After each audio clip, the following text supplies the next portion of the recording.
코로나19 팬데믹으로 그 온라인 플랫폼을 만들고 있고, 그 온라인 플랫폼이 어떤 역할을 해야 될 것인지 앞으로 대단히 중요한 어떤 이 코로나 시기에 새로운 어떤 미술의 어떤 소통의 장이 될 거라고 생각을 합니다.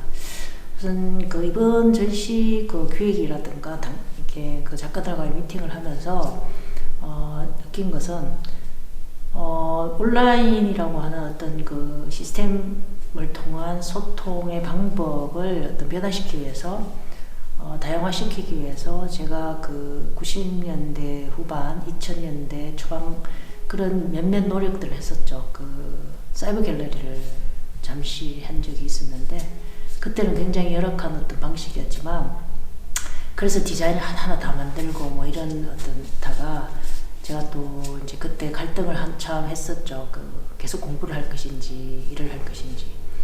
독립기획을 계속 하고 있는 중이었죠. 석사를 마치고 독립기획을 하고, 그리고 이제 그 이론을 위한 이론이 아니라 어떻게 그 내가 공부하고 배운 것을 현장에서 실천할 것인가. 그러면서 이제 가장 적극적 비평은 기획이다라는 생각을 해서 기획의 방식을 당장에 내가 갤러리나 뭐 뮤지엄이나 이런 공간을 갖고 있는 입장이 아니었기 때문에 사이버 공간에서 한번 전시를 해보자라는 어떤 방식에서 이제 시작을 했고, 뭐 그러다가 여러 가지 어떤 뭐 이렇게 시도를 하고 그때 이제 벤처 육성이나 이런 게 막 시작될 때였는데 결국 제가 공부를 선택하게 됐죠. 그래서 미학미술사학과에 와서 이제 미학 공부를 하고 또 미학미술사 박사과정을 여기서 이제 하면서 끊임없이 어떤 그런 그 기획 철학이라 그래야 되나?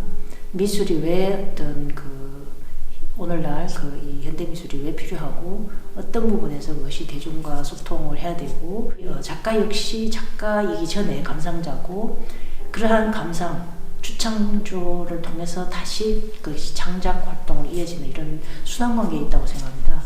그래서 저 역시 기획자지만 기획이 그냥 어떤 시스템 안에서 작가를 섭외하고 뭐 이렇게 해서 되는 게 아니라 그 기획의 의미나 가치 그리고 동시대성에 대한 어떤 다양한 방식에서 그리고 발신자와 수신자가 왜 어떠한 이 의미 어떤 주제를 가지고 만나야 되는가라는 여러 가지 입체적인 어떤 공부들이 필요하다고 생각하기 때문에 기획을 하려면 정말 많은 어떤 창작과 감상의 수많은 어떤 메커니즘을 이해할 수 있는 어떤 그런 지점에서 계속 독립기획자로 이제 활동을 하게 됐죠. 그 이후에도 계속 그 책으로도 만들었었어요. 그 현대미술의 표현과 교감이라고 기획의 그 이론, 현대미술의 이론하고 그 다음에 이제 그 기획 그리고 현장 비평 이렇게 해서 1부, 2부, 3부로 나눠서 책을 낸 적이 있어요. 내가 2006년도에 또 그 프랑스를 제가 한 1년간 있다가 와서 그 프랑스 현대미술에 대한 어떤 조사들을 하고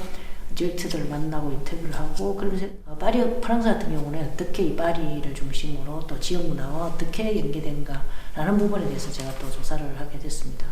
1982년도에 미테랑 대통령이 어떤 그 지역 현대미술 기금을 만들어가지고 지자체 50%하고 중앙정부 50% 해서 이렇게 이제 기획을 해서 지역 작가를 살리기 위한 선구매 후 전시를 하더라고요. 아마 대한민국 국립현대미술관 같은 경우가 아마 미술은행제도가 한국 우리나라식에 맞는 이런 시스템을 만들었다라고 알고 있습니다. 그래서 그 시스템 만들어지기 전에 제가 이제 와서 이제 그 문화예술위원회하고 파라다이스 문화재단에 그 지원을 받고 소마 컨디션이라는 전시를 기획을 했었죠. 그 파리를 중심으로 그 활동하는 이제 8개국의 작가였는데요. 이 작가를 섭외해서 막상 지원금을 받았는데 장소가 없어서 제가 그 프랑스 서울에 있는 그 마로니에나 올림픽을 이제 가서 공간 섭외를 해보니까 이제 이미 다 어떤 이렇게 예약이 되어 있는 경우여서 제가 그때 온라인 전시로 이제 했습니다.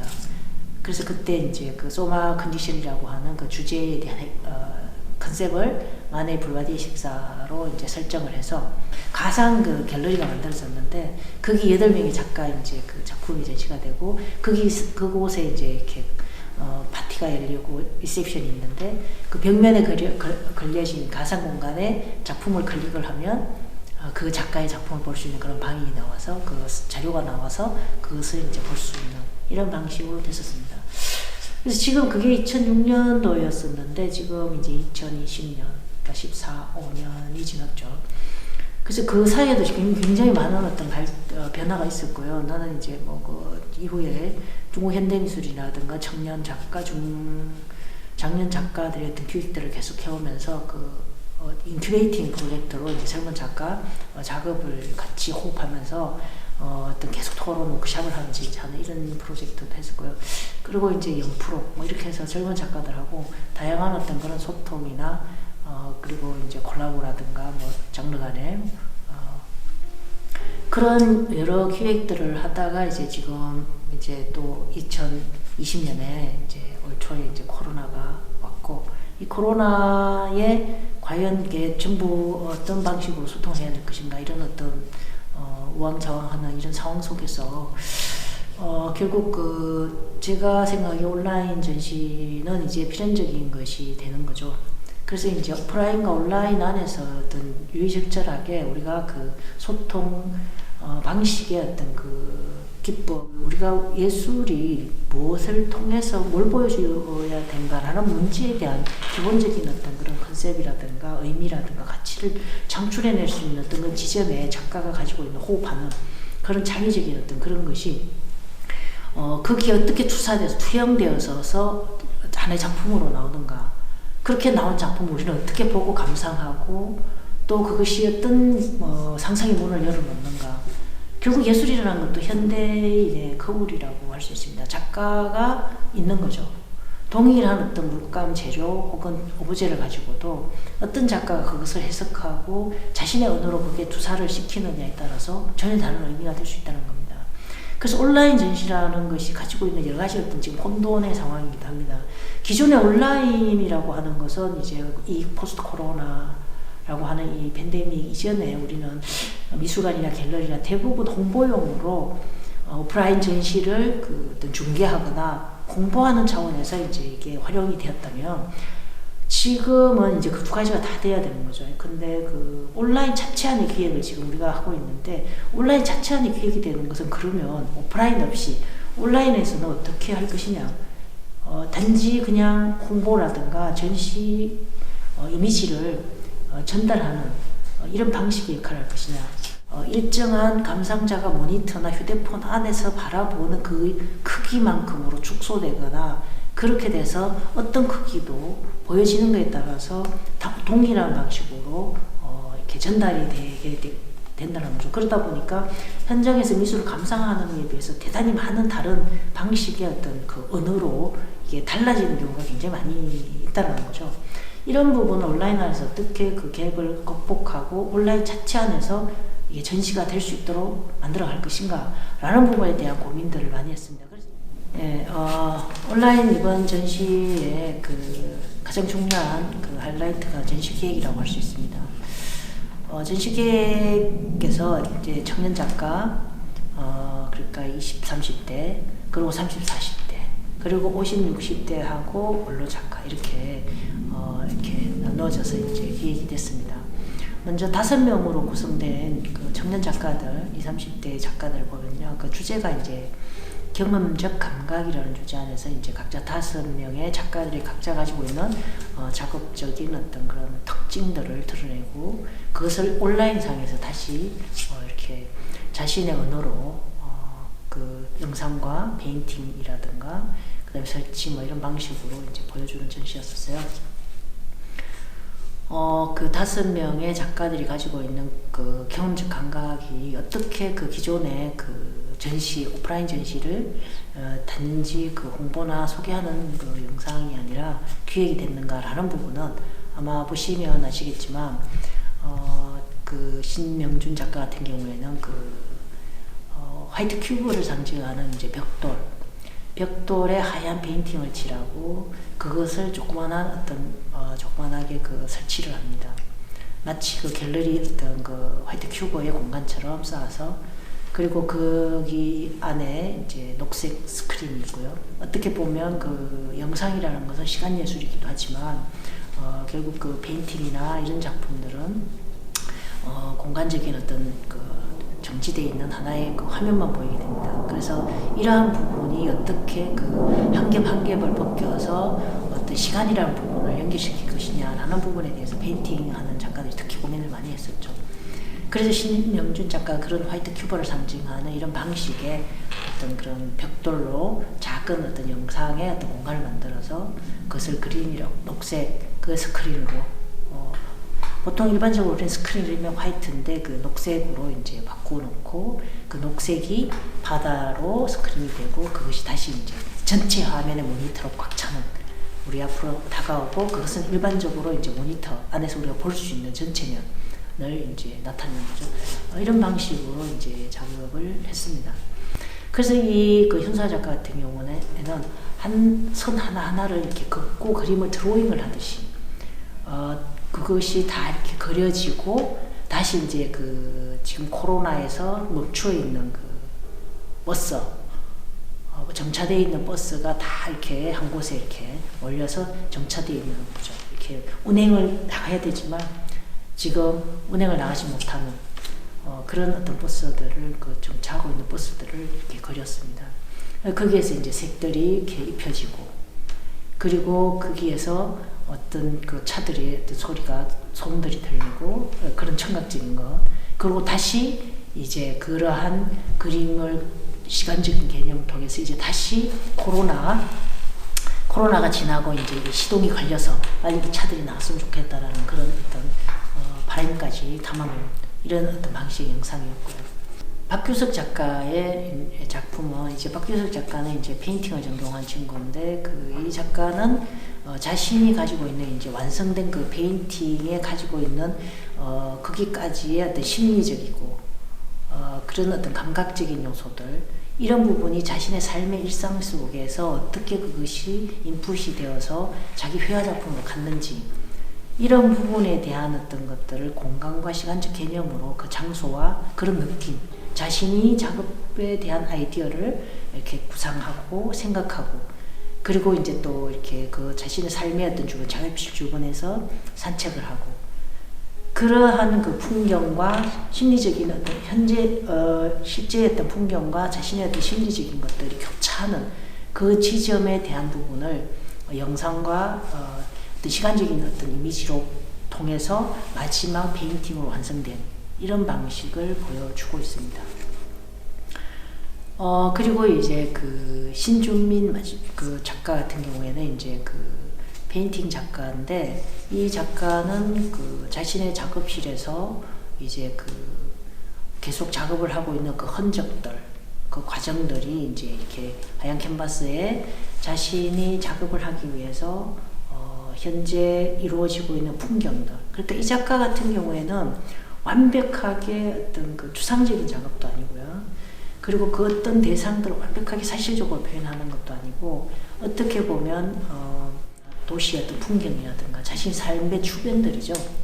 공장의 꿀뚝에서 연기가 난다거나 또 어떤 길을 걷는다거나 그리고 수면에서 호수에서 반짝이는 빛이라거나 그리고 스타디움에서 어떤 그런 밤에 어떤 야간에 그 불을 비추는 그런 스타디움의 불빛이라든가 이런 자신이 그 시각적으로 촉각적으로 경험하는 모든 삶의 어떤 그 풍경들을 자신이 필터링해서 자신의 회화적 감각으로 풀어내는 그 과정들을 영상으로 어떤 레이어를 마치 이렇게 만들고 거기에서 시간성과 공간성이라든가 다양한 어떤 부분에 대한 심리적 요소들이 같이 결합이 돼서 마지막 그 완성된 작품으로까지를 이제 보여주는 그런 영상 작업입니다.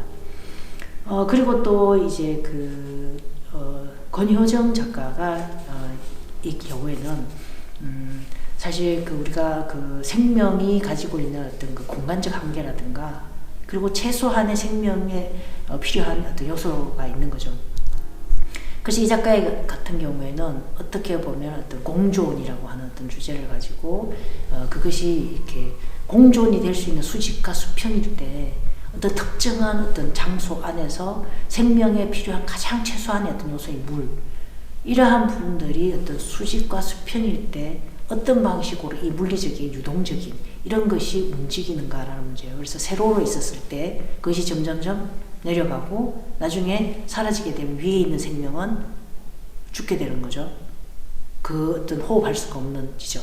그래서 어느 지점에서 이 세로로 있었을 때 여전히 그 수직일 경우에 남아있는 어떤 생명이 어떤 존재할 수 있는 데까지 있다가 그 마지막 지점에서 다시 가로로 기울어지면서 밑으로 완전히 그 내려가 있던 어떤 물이 옆으로 이렇게 같이 이동을 하면서 공존할 수 있는 생명의 어떤 모습들을 이제 보여주는 그런 영상입니다. 굉장히 단순한 것 같지만 우리가 가지고 있는 살아가는 이 삶 속에서 굉장히 작게 압축되어 있지만 거기에는 우리가 그 삶에 있어서 생명을 유지하는 데 필요한 어떤 그런 요소들, 가장 기본적인 요소들이 어떻게 우리가 공존하기 위한 거에서 쓰여질 수 있는 것인가 라는 것을 생각하게 하는 아주 독특한 압축된 그런 영상의 작업이라고 할 수가 있습니다. 이게 이제 그 5명의 작가들의 작업이고요. 그런 각자의 어떤 경험적 어떤 감각들이 단지 이 경험이 어떤 그 상상의 경험이라든가 그 경험을 상상으로만 한 것이 아니라 어떤 실증적 경험 그리고 자신이 체험한 것들 이런 부분이 이제 예술하고 같이 이렇게 결합되면서 다양한 어떤 그런 그 감각들의 어떤 그것이 농축되고 그것이 결합되면서 만들어진 예술로 어떤 그 번안된 이런 작업의 어떤 영상들이라고 할 수가 있습니다. 그리고 이제 그 40대 작가는 3명이서 같이 자신의 어떤 작업들을 이제 했는데요. 그 3 서클이라고 해서 그 3명의 작가가 가지고 있는 서로 다른 작업에 김명범 작가가 가지고 있는 어떤 작업적인 요소, 예를 들면 나침판이죠. 나침판은 어떤 방향을 나타내는 것이고 상당히 수평적인 거죠. 방향을 나타내는 것인데 동서남북이라든가 뭐 이런 방향. 그리고 이제 김경아 작가 같은 경우 컴퓨터 디자인이나 그리고 또 그 작품 안에 녹아들어 있는 뭐 의자라든가 뭐 이런 부분, 오브제와 어떤 자기 작업으로 거기에 녹아들어가 있고요. 그리고 정문경 작가 같은 경우에는 거기 이제 맨 처음 시작하는 인형들, 자신이 어린 시절에 그 인형이 가지고 있는 요소인데 그 인형에 보면 팔을 이렇게 얌전하게 있는 게 아니라 이렇게 어깨에 있습니다. 마치 어떤 굉장히 이 포즈가 자신의 어떤 이렇게 평화로운 어떤 그 상태가 아니라 이렇게 있었을 때 자신이 좀 더 커 보이고 위협적으로 보이는 어떤 포지션을 한 소녀의 어떤 그 인형의 모습이 계속 이렇게 정문경 작가의 어떤 음향 소리 사운드에 맞춰가지고 이렇게 같이 돌아가고 있습니다. 근데 그의 눈은 이제 김명범 작가가 얘 눈으로 그 인형이 이렇게 들어가고 방향을 지시하는 거죠. 그런데 이제 정문경 작가의 오브제가 이제 같이 돌면서 눈이 보는 그 방향과 일종의 각도와 그리고 어떤 그런 수평적인 어떤 지시, 동서남북 이런 요소에 대해서 여러 가지 어떤 결합되는 지점을 아마 우리가 생각해 볼 수가 있는 거죠. 그리고 거기 이제 다시 장면이 또 바뀌어서 거기 주변에 의자가 놓여 있고 인형이 하나가 떨어져 있고 가운데 중심이 되고 거기는 인형과 정문경 작가의 오브제와 김명범 작가의 나침판이 눈으로 결합되어 있고 그 주변에 또 의자가 있어요. 거기에는 이제 영상에서 어떤 빛의 방향과 어떤 그런 거에 따라 가지고 이 그림자의 각도들이 한 바퀴 이렇게 도는 그런 어떻게 보면은 수직적이고 수평적이고 낮과 밤이고 이런 요소에 대한 어떤 흐름, 탄생과 소멸이기도 하고 해가 뜨고 지는 그런 시간적 개념이 공간적 개념으로 녹아 들어가서 그리고 각자 작가가 가지고 있는 작업적인 스타일들이 하나의 작품으로 녹아 들어간 그런 이 작품은 100% 사이버 공간 안에서 다시 제작된 그런 작품입니다. 그리고 이제 3번째 작가는 이제 원로 작가 김영진 선생님인데요. 김영진 선생의 작업은 이제 스카이라인이라고 하는 이제 주제의 작업인데 이 작업은 김영진 선생이 이제 평소 자신의 어떤 작업적 철학을 이제 보여주는 작업인데요. 김영진 선생의 작업은 대부분 네거티브, 포지티브보다 네거티브를 하는 거죠. 다른 식으로 얘기하면 남성적인 것과 여성적인 뭐 이런 이분법적인 것일 수도 있는데요. 이 이분법적이거나 이런 부분을 네거티브라고 하는 부분으로 해서 이제 예를 들면 이제 한 커다란 부처의 형상을 만드는데 그것을 가빙을 한다거나 모델링을 한 전통적인 조각의 형태로 하지 않고 그 길을 완전히 다 바깥에가 아니라 안으로 그 형태가 보이도록 합니다. 그래서 그 귀에는 이렇게 블록이 아니라 오목으로 해서 이제 만들어 놓는 거죠. 그래서 그 귀에 보여지는 어떤 형태들에서는 공기가 당기고 바람이 당기고 햇살이 당기면서 그 형태들이 조금씩 이제 그 변화가 되는 거죠. 그래서 그 네거티브한 공간에 수많은 어떤 바람과 공기와 햇살들이 비치고 변화하면서 그 형태들도 그 다양하게 이제 변하는, 눈에 그 앞에 서 있으면 굉장히 변화들이 있어요.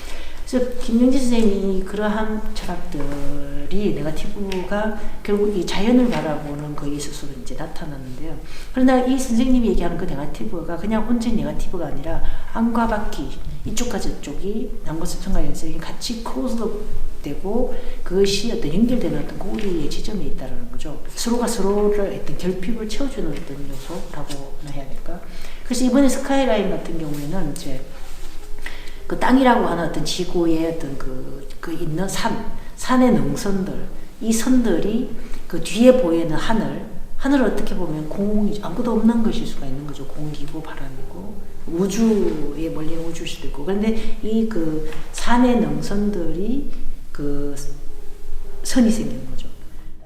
그래서 이런 작업들은 뭐 어떻게 보면 그 김영진 선생님 작품의 그 마치 메비우스의 띠처럼 안도 밖도 없는 그리고 보이는 것과 보이지 않는 것들이 연결되어 있는, 어떻게 보면 예술이 가지고 있는 어떤 그 의미들을 관통하는 핵심이, 미술이라는 게 어떻게 보면 흔히 시각미술이라고 하는 것이 눈에 보이는 것을 통해서 보이지 않는 이면의 세계를 같이 보여주는 거울과도 같은 것이죠.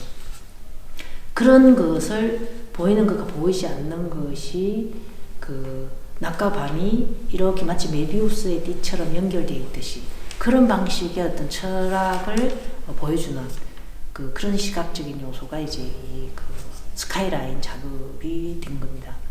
그래서 이번에 전시 기획은 이런 방식으로 이제 어떤 전시가 됐고요. 그리고 인터뷰를 한 5, 60대 작가인 경우에는 3명의 이제 작가가 참여했습니다. 김성수 작가와 그다음에 차규선, 그 다음에 이지영, 이렇게 작가가 참여했는데, 김성수 선생님 같은 경우에는 이제 오랫동안 그 나무 목조각을 이제 이렇게 계속을 해왔는데, 목조각은 이제 꼭두가 가지고 있는 의미들, 예를 들면 우리 그 삼자와 죽은 자를 연결하고 그 산자, 그 죽은 자와를 보내면서 차마 따라갈 수가 없고 같이 할 수 없는 것에 대한 그런 것으로 이제 삶의 어떤 그런 온기들을 함께 했던 온기들을 외롭게 가지 않는 그 외로운 길에 함께 가라고 만들어 놓은 인형들입니다. 그러한 것들이 이제 예술적으로 가지고 와서, 모티브로 가지고 와서 자신의 예술적인 어떤 그런 것으로 이제 만들어내는 그런 작업이라고 할 수 있죠. 그래서 어떤 굉장히 어떤 서민적 정서를 담는 아주 투박하고 그렇게 이렇게 툭툭 잘라놓듯이 나무가 가지고 있는 결이나 이런 것들을 호흡하는 방식들이 김성수 작가가 가지고 있는 어떤 정서적인, 우리가 가지고 있는 삶의 어떤 모습들, 어떤 때는 행복하고 일종의 희노애락 같은 거죠. 슬픔과 기쁨과 이런 것들이 그 나무의 투박한 진료들. 나무도 보면은 어떤 그늘에서 자라서 굉장히 오랫동안 이렇게 삐뚤게 자라기도 하고 이렇게 단단해지잖아요. 햇빛이 잘 나는 데서 자라면 조금 더 곱게 자라기도 하고 이런 것처럼 그 나무가 가지고 있는 그런 성질, 그 질감, 그리고 그 나무가 가지고 있는 어떤 견고성, 이런 부분에 맞춰가지고, 그리고 툭툭툭 그런, 그 나무의 진료를 다루고, 거기에 대해서 또 회화적인 방식으로 그 느낌들 채색을 하는, 이런 방식으로 하는 거죠. 예를 들면 우리의 어떤 전통적인 그 사찰이라든가 전통적인 가옥에서 이렇게 만들어지는 마치 정교하게 했던 거 한다기보다 그 나무의 결에 맞게끔 자기 손맛을 만들어내는 그런 작업을 하고 있으신 분이라고 할 수 있죠. 그 다음에 이제 차규선 작가 같은 경우에는 페인팅 기반의 이제 작업을 오랫동안 대학 졸업 이후에 30년을 꾸준히 이제 회화 작업을 해오는 그런 전업 작가신데, 이 작가는 이제 굉장히 정교한 사실적인 작업도 하다가, 인물이나 풍경을 하다가 대학 다닐 때나, 그리고 졸업하면서 점차 어떤 자신이 물감이라 가지고 있는 어떤 세계 문제만이 아니라, 그리고 도자기에서 분청 사기라든가 이런 데서는 뭐 덤벙 기법이니 뭐 여러 가지 기법이 가지고 있는 어떤 그런 데서 상당히 매료를 느끼면서 자신의 회화적인 부분하고 이제 이렇게 같이 만든 거예요. 그러니까 거기에는 회화적인 자규선의 회화적인 폭포나 그 회화적인 산이 되고 그런 부분이 있어서 물성이 가지고 있는 요소를 마치 긁어내듯이 거기서 마르기 전에 표현을 한다거나 뭐 이런 방식이 있고 마르고 난 뒤에는 또 다른 물성으로 표현을 해서 어떤 선과 어떤 선 사이의 어떤 형상들이 서로 자신의 그 여백 물리적으로 만들어낸 여백과 선의 관계들이 감상자들이 보는 거에 따라서 좀 더 유연하게 그 공간을 여유 있게 가까이서 혹은 멀리서 그것을 촉각적으로 그리고 어떤 색채나 이런 부분에 대해서 다양한 변화들을 만들어내는 그런 그 회화 작업을 하고 있고 지금도 이제 그 물성에 대한 어떤 실험들을 계속하고 있는 그런 작가라고 할 수 있습니다. 이지영 선생 같은 경우에는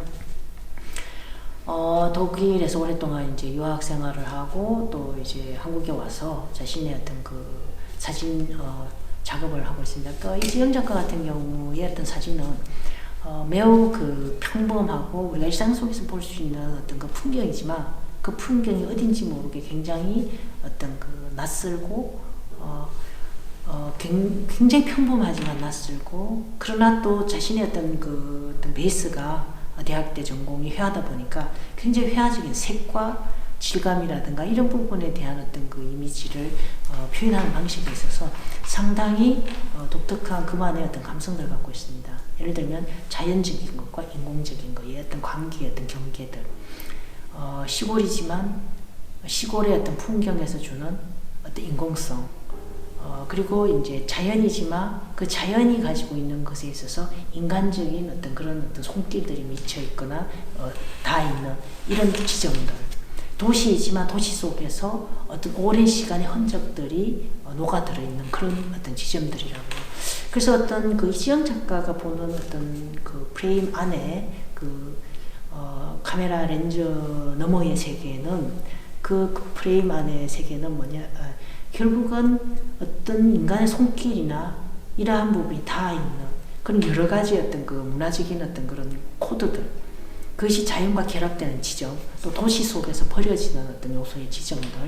그래서 어떤 시간이 어떻게 이 자연을 변화시키고 또 도시를 변화시키고 그게는 어떤 방식의 어떤 그 버려진 어떤 공간일 수도 있고 삶과 예술이 결합되고 거기에서는 일상 속에서 우리의 어떤 삶의 어떤 흔적들의 어떤 부분의 호흡들이 담겨 있는 아주 쓸쓸하고 적당한 거리를 가지고 마치 우리가 카메라 너머에서 카메라를 느끼지 않고 마치 쓸쓸하게 어떤 자연을 통해서 풍경을 통해서 자기 자신을 투사하는 것과 같은 인간의 어떤 그런 그 쓸쓸한 고독, 외로움 이런 것들을 굉장히 그 어떤 살갑고 인간적인 어떤 그런 시선으로 바라보는 그 독특한 그 이지영 만의 그런 색과 질감과 이런 것들을 사진으로 이제 뽑아내는 이런 작가라고 할 수 있습니다. 네, 그리고 이제 마지막으로 우리가 이런 그 어떤 작가의 전시 기획이라든가 이런 부분을 했는데 또 우리가 사실은 그 미술이 단지 작가들의 작품으로서만 끝나는 게 아니라 어떻게 우리가 감상해야 될 것인가라는 측면에서 기획자 입장, 비평가의 입장, 그리고 어떤 그 미술사나 미학을 전공한 그 학자의 어떤 시선, 이런 다양한 어떤 분야의 그 어떤 시선들이 필요해요. 그래서 우리가 포스트 코로나의 어떤 그 미술의 미래일 수도 있고요. 그리고 지금 우리가 이제 포스트 코로나의 어떤 더 이렇게 4차 산업 시대를 막 얘기하는 중에 우리가 이미 코로나가 왔어요. 그래서 이렇게 어떻게 보면 이 4차 산업 시대를 더 빨리 이 디지털 시대를 오게 했는 이런 거죠. 이러한 부분이 앞으로 그 온라인상에서 어떤 방식으로 미학적 어떤 화두들 혹은 그 미술사적인 맥락에서 또 어떻게 이것을 이해해야 될 것이고 작품의 내용이라든가 그리고 전시 기획은 어떻게 돼야 될 것이며 또 비평적인 문제 어떻게 돼야 될 것이냐 해서 이제 그것을 음미라를 했었습니다. 서울에서 미학과에서 강의하고 계시는 이제 강희선 선생이 어떤 미학적 관점에서 어떤 백남준 선생을 우리가 사실 현재는 과거와 미래를 품고 있는 시공간의 장소인데 백남준 선생 일찍이 사실은 이미 전 세계를 연결하는 굿모닝 미스터 모엘이라든가 또 뭐 이런 여러 가지 어떤 그런 어떤 위성을 통해서 그때는 지금처럼 디지털 시대 이전에 그런 방식의 어떤 그 유목적인 다양한 어떤 방식 실험적인 작업을 하셨죠.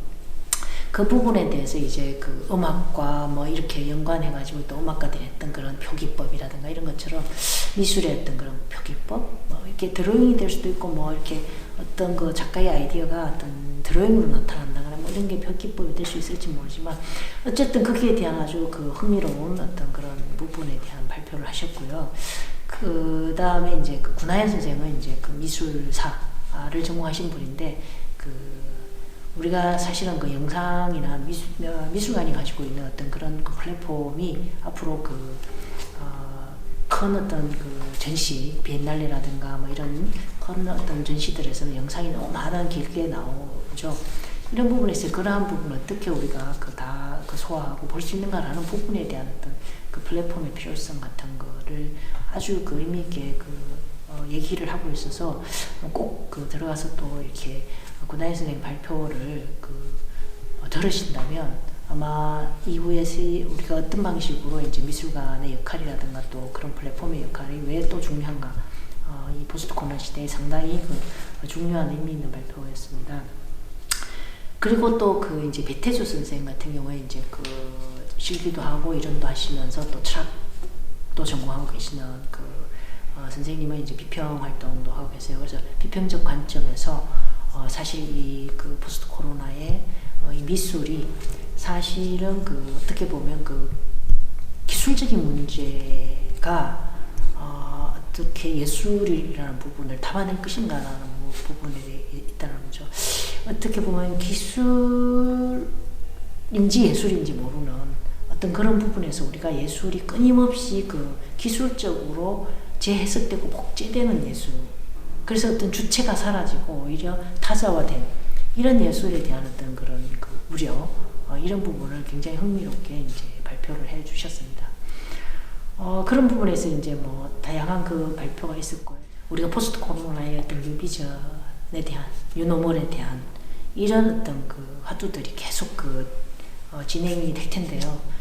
온라인 플랫폼의 새로운 어떤 그런 소통의 장으로서 어떻게 앞으로 창조적으로 우리가 단지 이미지를 소비하는 것에 모니터 안에 TV라든가 이런 수많은 게 아니라 우리의 생각을 넓히고 보이는 것을 통해서 보이지 않는 세계의 문을 열어서 오히려 어떤 보는 사람의 어떤 생각 속으로 들어가고 다시 그것이 피드백돼서 소통될 수 있는 지점에 가기 위한 온라인 플랫폼, 온라인 전시가 되었으면 좋겠다라는 어떤 취지에서 기획이 된 그런 전시라고 할 수가